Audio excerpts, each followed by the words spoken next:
You're where? In the professor's laboratory, sir. And what, may I ask, were you doing there? Conjuring tricks? Oh, I'm so sorry, Commander Zero. It's my fault. You see, recently the randomiser's been a bit... well, it's not running as well as it used to. But Professor Matic has just given it a look over, and he tells me that there's probably nothing wrong. It's just a bit of dust in there or something. I do hope I didn't inconvenience you by borrowing Lieutenant 90 to give me a hand with it. I'll say you did. I'm sorry, sir. It won't happen again. You're darn right it won't. Oh, Commander, how about, in the name of smoothing things over, I ask you to press the button on the randomiser today. How would you feel about that? It's just great. Excellent. Well, it's just the big red button right there. That's it.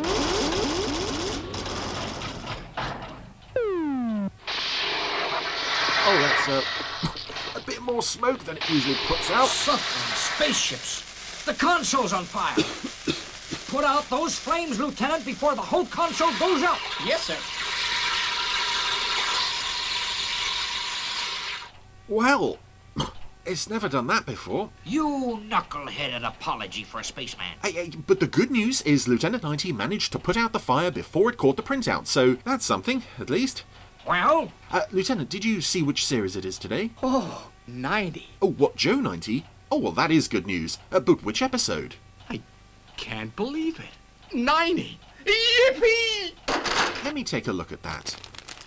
Oh, I see. Yes, Lieutenant 90 is obviously very happy that today's episode of Joe 90 is Project 90, but I'm not entirely sure why. Oh, maybe he's just excited at the thought of getting away from you for a bit, Commander Zero, or maybe I should just get on and watch the episode, eh? Reckon you'd better before I ground you for that remark. Yes, well, here's Joe 90 with Project 90. Get out.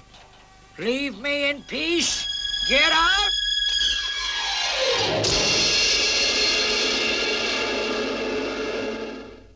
It's Joe 90! Ooh, ooh, ooh, ooh, ooh. Yes, come on, get in there, my son. It's a bit of Joe 90! Woo! Is what I'm assuming this episode was not introduced with by our two hosts just then. But I'm very excited to see Joe 90 again, and again, one of my favourite episodes. But I say that about every episode of Joe 90 because this is one of my favourite series, and I don't care if anybody else doesn't like it because I love it to bits anyway. I've waffled over a very nice and just a nice scene of a cable car rolling up to the Dorota Clinic with this lovely music. There's some lovely Barry Gray music in this episode. Another huge office featuring one man sat behind a small desk. Yes? What is it? This is Dr. Dorota. 3 new patients have arrived, Doctor. Get someone to show them around the clinic. I'll see them later. This is his clinic in the Swiss Alps. Well, they do help to maintain our cover, sir. Or is it? This is the World Intelligence Network's HQ, London. Weston's office, 3rd floor. Oh. That's him. Shane Weston. Telescopic lens. So they've been spying on WN by the look of it. Louver. We think he's the contact. Ah, that looks like a flopped photo. Who's that? We don't know his connection with WIN, Oh. but Louver spends a lot of time at his cottage. Professor His McClaines. name's McClaine. Just how much do we know, sir? Very little. That's why I'm assigning you full time to Project 90. Our reference? Yes. And theirs. This is so cool. Thing we do know. WIN's code name, File 90. And it's something big.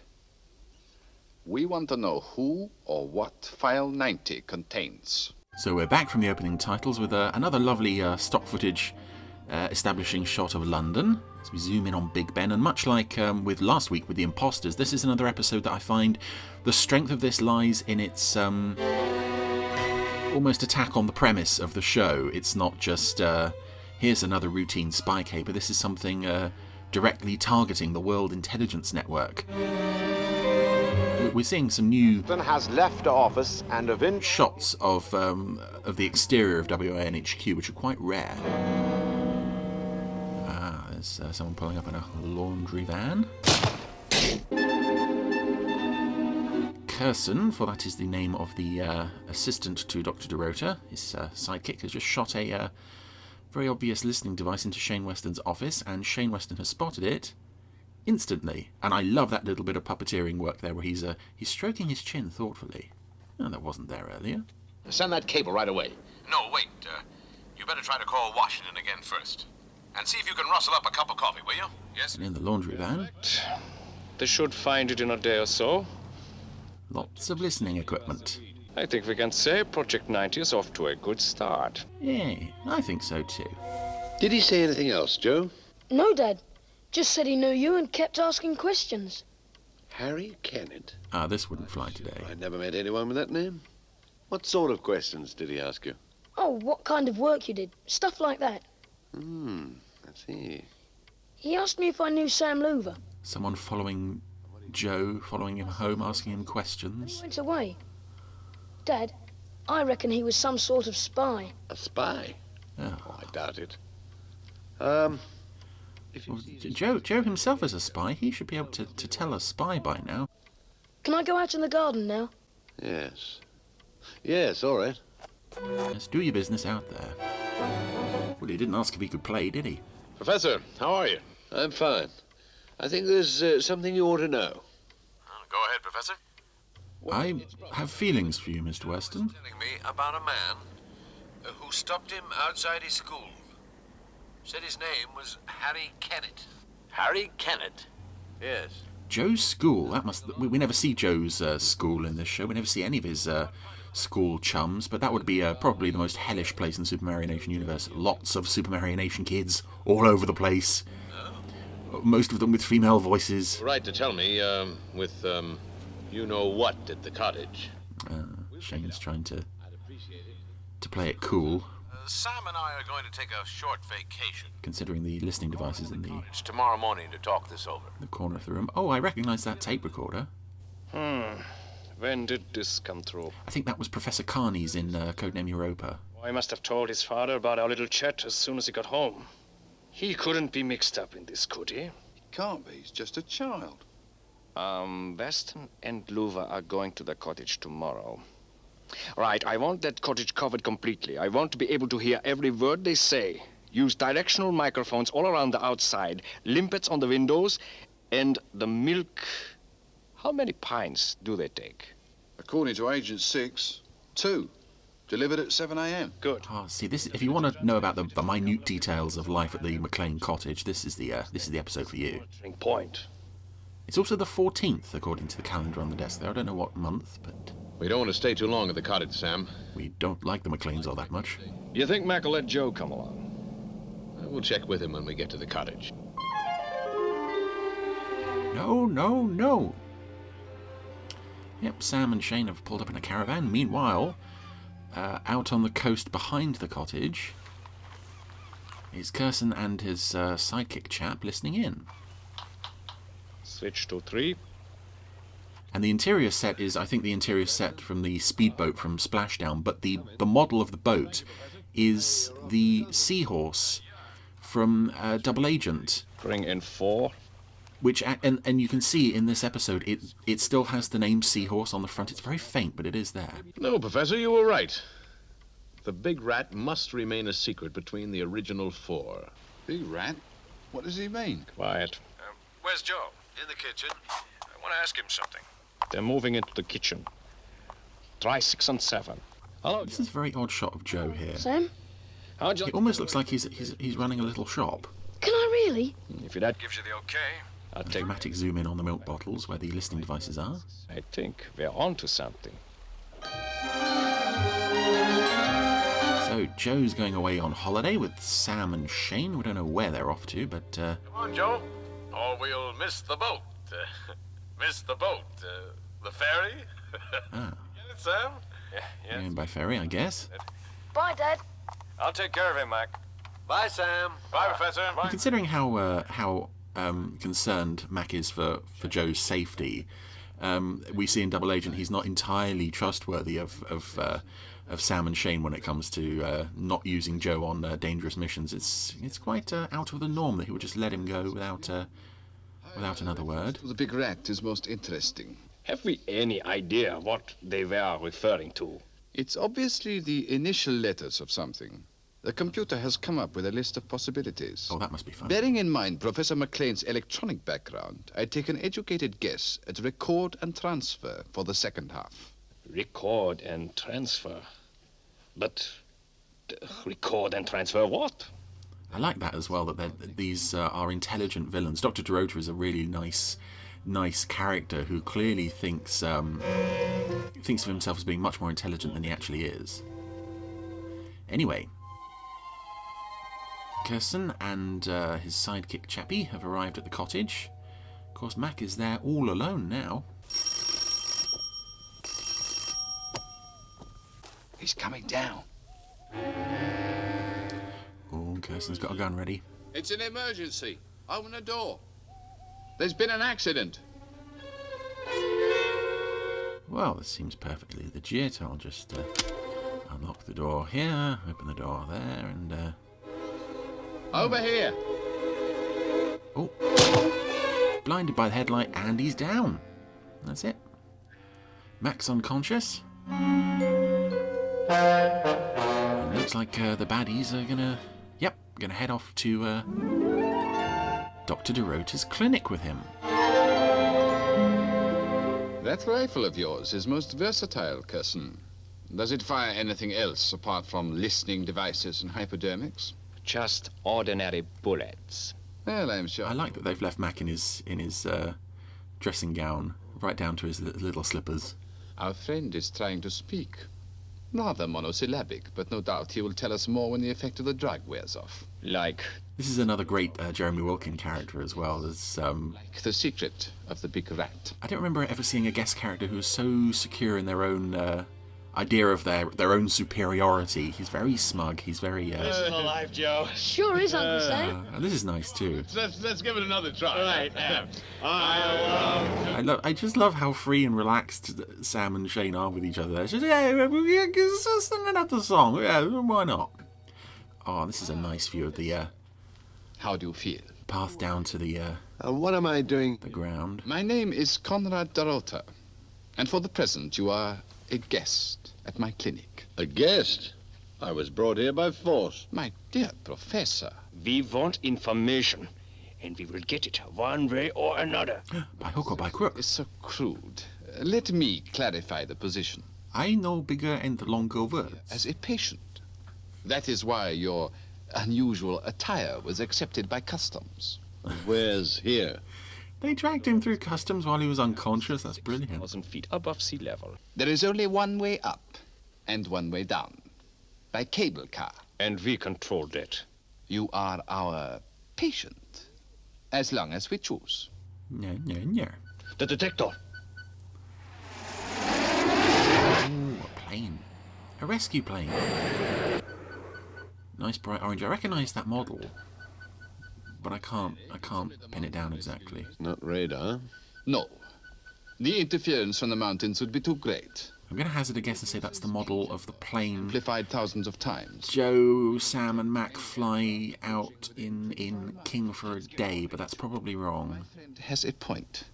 The information we require concerns the big rat. The big rat? Yes, Professor, don't tell us you've never heard of it. Oh, you mean the big rat. Brain, impulse, galvanoscope, record and transfer. Oh, that was easy. Almost as if Mac was expecting to have to be answering that question. Just about be the right spot, Mr. Weston. Oh, shut up, Joe. You don't have your glasses on. You don't know anything at the moment. You take brain patterns and transfer them to your 9-year-old son, who then carries out dangerous assignments for WIN? Oh, this is great, because instead of fighting to protect the secret, Mac is just, here, there's everything. I can show you the blueprints if you want. And the fact that the truth is so impossible to believe is what's gonna... Origin of Joe's code name. Joe 90. Is what's gonna save him. We heard every word you said. Yes, of course. You used miniature listening devices. Let me see. J152's on the windows, dart types in Weston's office and over the cottage door, wasn't it? And, oh yes, a rather inferior Limpet 101 on the milk bottle. Technological snobbery. Oh, don't take it like that. The 101s weren't all that inferior. Huh? I don't understand. So, Mac and the rest of the WIN gang were one step ahead of our villains all the way, and we thought it was the villains who were one step ahead of them. There is no possible escape from this clinic. You are our prisoner. On the contrary, Doctor. At this very moment, my son Joe will no doubt be on his way to rescue me. And here we go with one of the nicest pieces of incidental music in the entire show. Sam and Shane are watching the back of the caravan open to reveal... Here he comes. A balloon. And I remember this piece was scheduled to be played at was it 2008 or 2009-ish, the Barry Gray Centenary concert at the Royal Festival Hall in London, and this piece was one that was in the programme and got dropped for time, and it was such a shame because this is just one of my favourite bits of music from the show. I think it only appears in this episode. It does feel like the sort of music you'd get in a like old 50s film about bold explorers and, well, hot air balloonists. Joe is making his way up through the mountains towards the clinic by balloon. Did you check the cable car? Of course. It's at the top and the winch is locked off. No one can use it. I like how spooked these two are now. I've been very foolish. Just by how unnaturally casual Mac is being. My son Joe will be here in about 8 minutes. And, you know, a hot air balloon is a fairly slow method of transportation, but it's so nice when matched to this music and these gorgeous model shots of the mountains. And I think we've got a view here, yeah, a view just looking down, Joe's viewpoint from the balloon. This is why I love this show. It's just so nice, and no one will ever convince me otherwise. The Met boys were right about the wind direction, Sam. It's taking me right to the clinic. Fine, Joe. We'll arrange the reception committee for our two friends. Out. So, if Mac won't tell them the truth, or at least the truth they want to hear, what can they do? Manacle him to the wall in front of a great big drill. Coulson found this toy and installed it here. I don't want to use painful methods, Professor, but unless you change your ridiculous story and tell us about the big rat, I will have no alternative. Right. I used the big rat to give my son Joe brain pattern. I do like as well how the villains go from like 1 to 10 in terms of their interrogation techniques. It's like, you know, stage 1, we have a quiet, gentle, civilized conversation, and stage 2, we drill his face off. And this is a really nasty drill as well. It's clearly used for industrial work. There's so many spiky bits, and there's even a saw in there as well to deal with the bits the spiky bits. Oh, it's very, and I've heard actually people say this is a rather this is one of the scariest images of the show.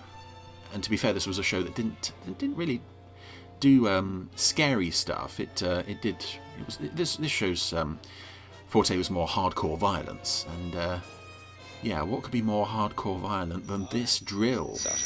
This is your... And the whining as well. I have nothing more to say.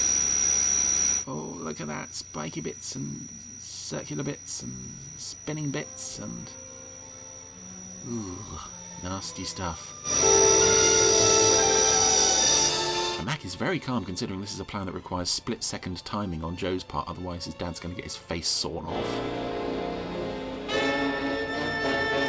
Here he comes, zooming in over the clinic. I don't know what the other staff and patients must think of all this. We don't see anybody else here. Oh, Mac closes his eyes. Maybe it is all too late now. Nah, here he is. Joe's touchdown. Oh, nasty close-up on that. Ask about the big rat. Drill. And now Mac has got sweat on his face. He's starting to panic. Here he comes. Good old Joe. Hold it right there. I'm coming in. Somehow. Boy. Oh, that's it. Kirsten's going to go for his hunting rifle. Can he get it? He's got it. Oh, and he almost got Joe. I'm not sure if this was part of the timing plan, but that drill is so close to Mac's face now. He's just shut his eyes. I mean, maybe they've allocated time for a quick gunfight in the plan here. Oh, the drill is right in front of his face, and as Joe switches it off, that can't have been planned, but the way the last rotation of the drill just catches Mac's glasses, as if to say it was that close. Oh, exciting stuff. Anyway. Right. Yes, I'm fine. I'm afraid they're getting away. As planned. Yes, Joe. Just like we planned. That's it. Dorota and Kirsten are on their way down in the cable car. Another very long sequence. This music feels like it should be... It feels like a sort of 1930s, 40s crime serial or something. And who should be waiting at the cable car terminal at the bottom of the mountain? Dorota, you are under arrest. Someone who really wants to make this arrest himself. Mr. Weston. For reasons that I waffled over earlier, but we're about to hear repeated. Weston. Kidnapping? I presume you have evidence of some kind? We've got enough. WIN always have ways and means. Rather better than your own. No. A miniature device was slipped in Curzon's passport as he passed through customs last night. You stupid fool. This is a section I particularly appreciate. This is great. I think 4 times is enough. Those Anglo-Saxon farewells begin to grate. And how that Weston with his imbecilic puns ever attained his position in world intelligence is beyond me. Take them away, Sam. Bunch of amateurs. I love how Shane doesn't even react to that comment. It's just... You too? You know, you diss my puns, you are under arrest. 30 years. For 3 decades of imprisonment. Oh, good stuff. And again in HD, we can see the miniature figures in the model shots are looking pretty unconvincing, but I do like the efforts they make to bring them to life a little, like as the balloon took off there, the little figure of Sam on the ground just leant backwards as if he was watching it go up. Where are your glasses? I left them on the ground. You did what? Yeah, Mac and Joe have convinced Shane to join them in a balloon ride. One of my many accomplishments is that I'm an expert balloonist. Joe used my brain pattern, remember?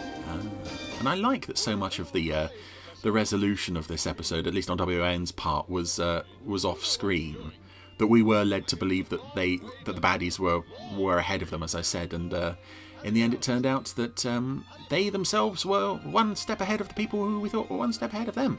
But it doesn't quite explain where Joe got the knowledge and experience to handle the gun. I don't know if Max got that. But anyway, as Shane Weston is carried off into the sky against his will, we leave Joe 90 with Project 90, and I'm sure I've said this about other episodes as well, but this to me is one of the sort of definitive episodes of the show, if you are on the fence about it, or even if you don't like it, as I understand there are 1 or 2 people out there in this world who sadly are cursed with this shall we say deficiency.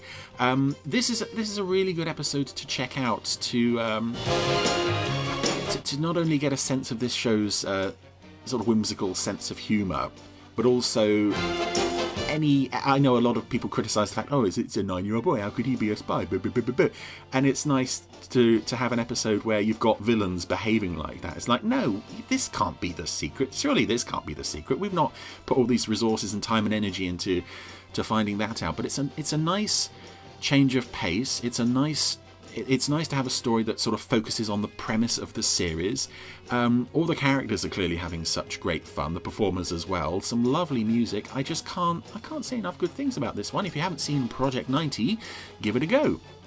And all the other 29 episodes as well, if you please.